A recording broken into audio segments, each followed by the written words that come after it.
For 7 long years, my mother-in-law forced me to sleep on the cold, hard floor. Every single night.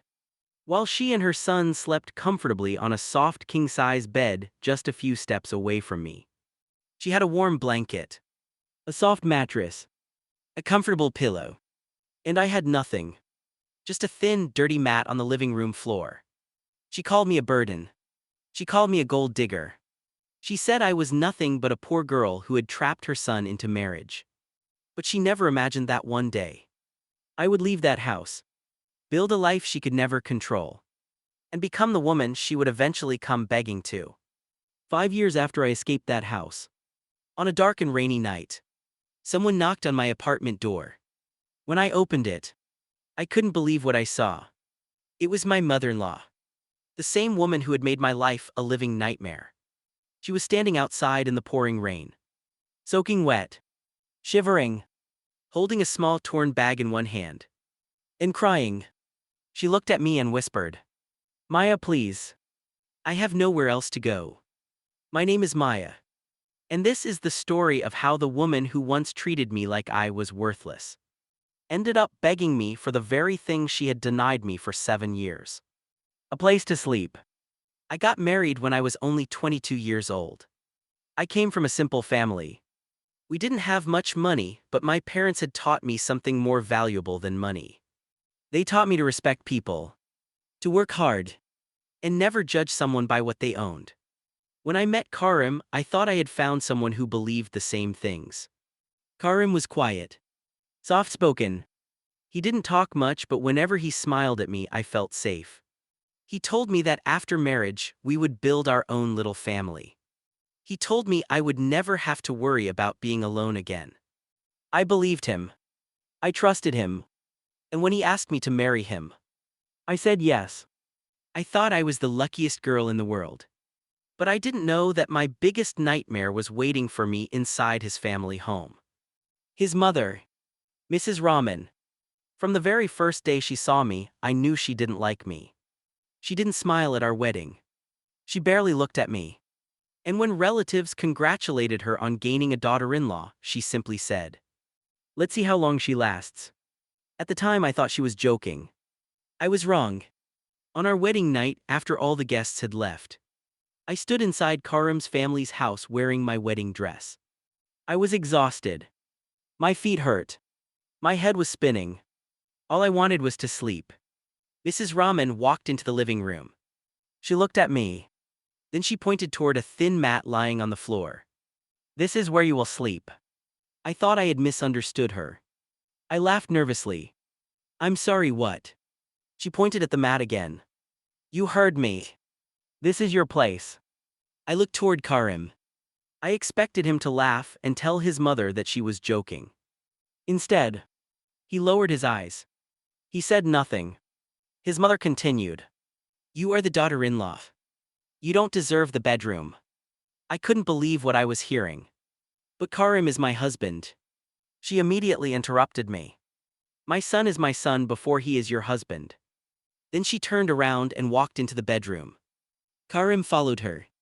I stood there alone, still wearing my wedding dress. And slowly, I sat down on that cold floor. That night, I cried silently until morning. I didn't want my new husband to hear me. I didn't want anyone to know how broken I was. I kept telling myself, maybe tomorrow will be different. But tomorrow wasn't different. And neither was the next day. One night became 1 week. 1 week became 1 month. 1 month became 1 year. And every night, I slept on that same floor. During the summer, the floor became unbearably hot. During the winter, the cold entered my bones. Sometimes I would wake up in the middle of the night because my back hurt so badly that I couldn't move. But nobody cared. If I complained, Mrs. Rahman would say, "Stop acting like a princess. You came from a poor family, you should be grateful you're living in this house." Sometimes she would deliberately turn off the fan while I was sleeping. Sometimes she would give me the smallest portion of food. And sometimes, she wouldn't let me eat at all. She controlled everything. The kitchen, the money, the household, even my phone calls. If I wanted to call my parents, I had to ask her permission. She constantly reminded me that I had nothing. You had no money when you came here. You have no house. You have no status. You should be thanking us. Every word hurt. But the worst part wasn't what she said. It was that Karim never stopped her. Whenever his mother insulted me, he stayed silent. Whenever she shouted at me, he looked away. Whenever she made me sleep on the floor, he walked past me like I wasn't even there. I would sometimes ask him privately, Karim, why don't you say anything? He would sigh. She is my mother, Maya. But I'm your wife. He wouldn't answer. That silence slowly destroyed our marriage. The man I had married became a stranger. We lived under the same roof. But we lived completely separate lives. Then I became pregnant. I thought maybe this would finally change things. Surely, I thought, Mrs. Rahman wouldn't make a pregnant woman sleep on the floor. But I was wrong. Even when my stomach became heavy. Even when I struggled to stand. She still pointed at the same mat. You can sleep there. One night I couldn't hold back anymore. I looked at Karim. My back hurts. Please. Can I sleep in the bedroom just tonight? Karim looked toward his mother. She shook her head. And Karim said, just sleep there, Maya. That night I cried harder than I ever had before. Not because my body hurt. Because my husband had chosen his mother's approval over his pregnant wife. A few months later, my daughter was born. Her name was Amina. The first time I held her in my arms, I forgot every pain I had ever experienced. She was tiny, beautiful, and completely innocent. I promised her something. I whispered into her little ear. Mommy will protect you. But even after Amina was born, nothing changed. Mrs. Rahman didn't suddenly become kind. Instead, she looked at my baby and said, a poor woman's child doesn't need luxury. She made us sleep on the floor together. I would wrap Amina in my arms every night. Whenever the floor became too cold, I would put my own body underneath her. I didn't care if my back hurt. I didn't care if I couldn't sleep. I just wanted my daughter to be warm. She became my reason to survive. One rainy night when Amina was 4 years old. She woke up crying. Mama. I immediately sat up. What happened, baby? She rubbed her eyes. Then she looked toward the bedroom. Her grandmother and father were sleeping comfortably on their king-size bed. Amina looked at our thin mat. Then she asked me a question that broke my heart. Mama, why do Grandma and Papa sleep on the soft bed? But we sleep on the floor. I didn't know what to say. I looked at my daughter. She was too young to understand cruelty. Too young to understand poverty. Too young to understand why her own father allowed this. I pulled her close. I kissed her forehead. And I whispered, someday, Amina. Someday we'll have our own home. She looked at me. Will we have a bed? I smiled through my tears. Yes. You'll have the softest bed in the world. That night, something inside me changed. For 7 years, I had been waiting for someone to save me. My husband. My parents. A relative. Anyone. But nobody came. So I decided. I would save myself. After everyone fell asleep, I would sit in the darkest corner of the living room. I had an old phone. The screen was cracked. The battery barely lasted. But I started learning. Every night. Quietly. I taught myself graphic design. I learned how to edit pictures. I learned how to create advertisements. I learned how to work with clients online. At first, I understood almost nothing. I made mistakes. People rejected my work. Some clients never paid me. Sometimes I wanted to give up. But every time I looked at Amina sleeping beside me, I continued. I told myself, one day she won't remember this floor. One day she'll remember the home I built for her. My first payment was tiny. But when I saw that money enter my account, I cried. Not because it was a lot. It wasn't. But because for the first time, I had earned something that belonged completely to me. Nobody could take it. Nobody could control it. Nobody could tell me I was worthless. So I saved. Every single taka. I hid my money. I kept working. Slowly. My small freelance work became regular work. Regular work became a small business, and my small business started growing. But I never told anyone. Not Karim. Not Mrs. Rahman. Nobody. Because I had learned an important lesson. Sometimes, you have to build your escape in silence. 2 more years passed. And finally, I had enough. Enough money. Enough courage. Enough strength.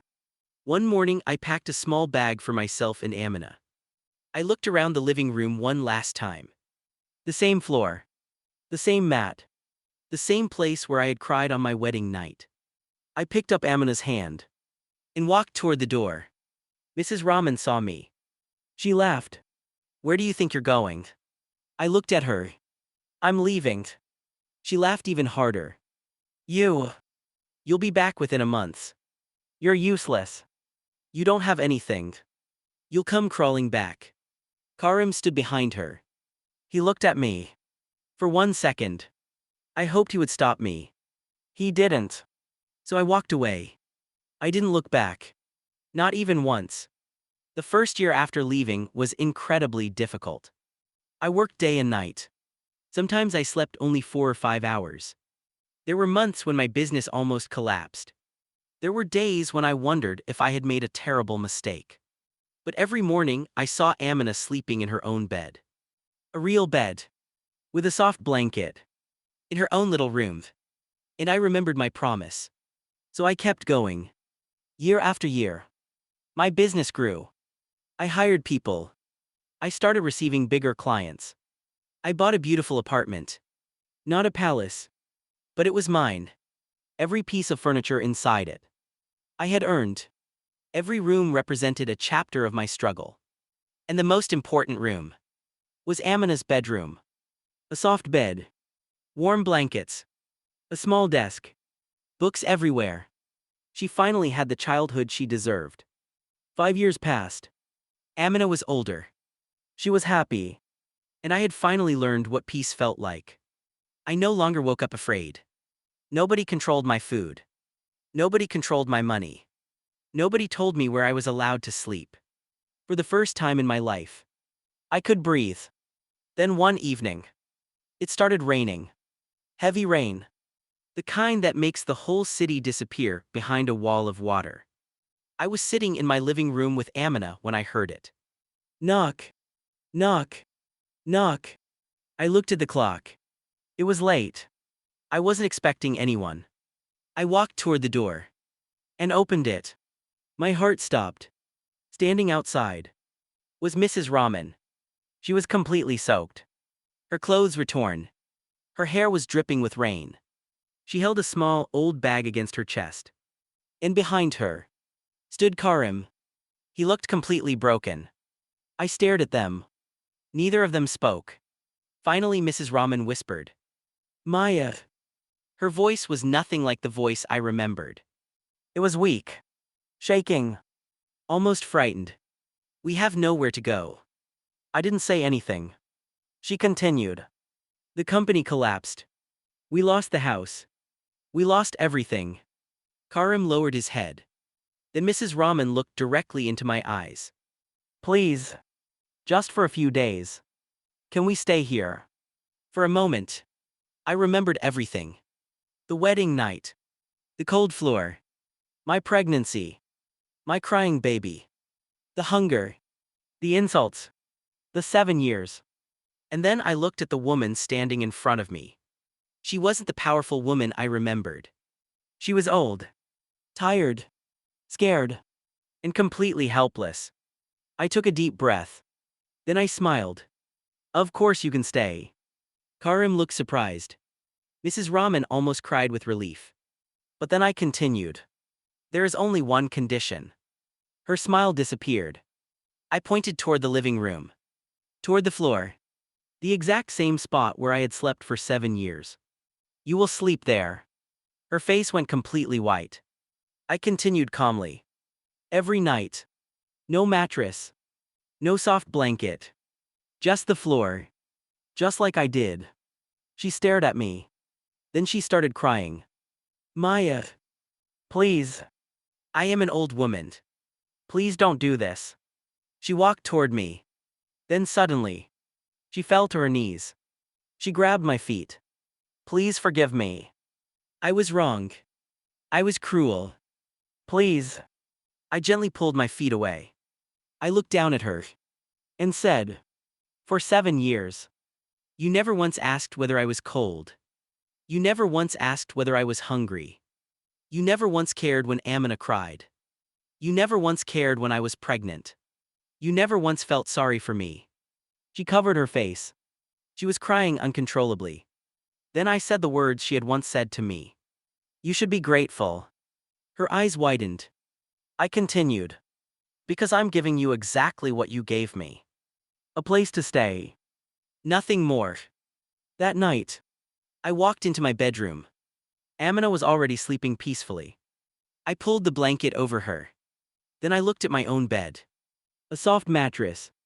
Warm pillows. A comfortable blanket. Everything I once dreamed about. I lay down. For a moment, I thought about the girl I had been 7 years earlier. 22 years old. Scared. Alone. Crying on a cold floor in her wedding dress. I wished I could go back and tell that girl something.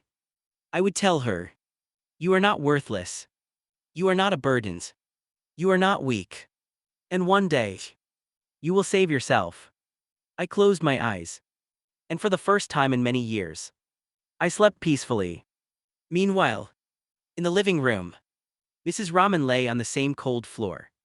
The same floor where she had forced me to sleep. Karim sat nearby, unable to say a word. And perhaps for the first time, they understood what I had lived through. The next morning I woke up early. I walked into the living room. Mrs. Rahman was still sleeping on the floor. Her body was curled up. She looked uncomfortable. She looked exhausted. I stood there for a few seconds. And I realized something. Revenge wasn't about hurting her. It was about making her understand. For 7 years, she had wanted me to feel small. She wanted me to believe I was nothing. But she had failed. Because the woman who once slept on the floor now owned the home. The woman she called useless had built a successful life. The woman she thought would crawl back never returned. And the child she considered worthless was now sleeping safely in a beautiful room. I didn't win because she suffered. I won because I survived. I won because I walked away. I won because I became someone she could never control again. Sometimes, karma doesn't arrive with thunder. Sometimes, karma simply waits. And when the time is right, it knocks on your door. Just like it did that rainy night. My mother-in-law spent 7 years teaching me how cruel people can be. But those 7 years also taught me something else. They taught me how strong I could become. So if you're listening to my story right now, remember this. Never let someone convince you that you are worthless. Never believe that your current situation is your final destination. And never be afraid to start over. Because sometimes, walking away isn't losing. Walking away is the beginning of your revenge. And sometimes, the best revenge isn't destroying the person who hurt you. It's building a life so beautiful that they eventually realize what they lost. Karma never forgets. And neither do I. If this story touched your heart, please like this video, subscribe, and turn on notifications for more emotional secret payback and revenge stories. And tell me in the comments, if you were Maya, would you have given your mother-in-law the floor asterisk? Or would you have been kinder?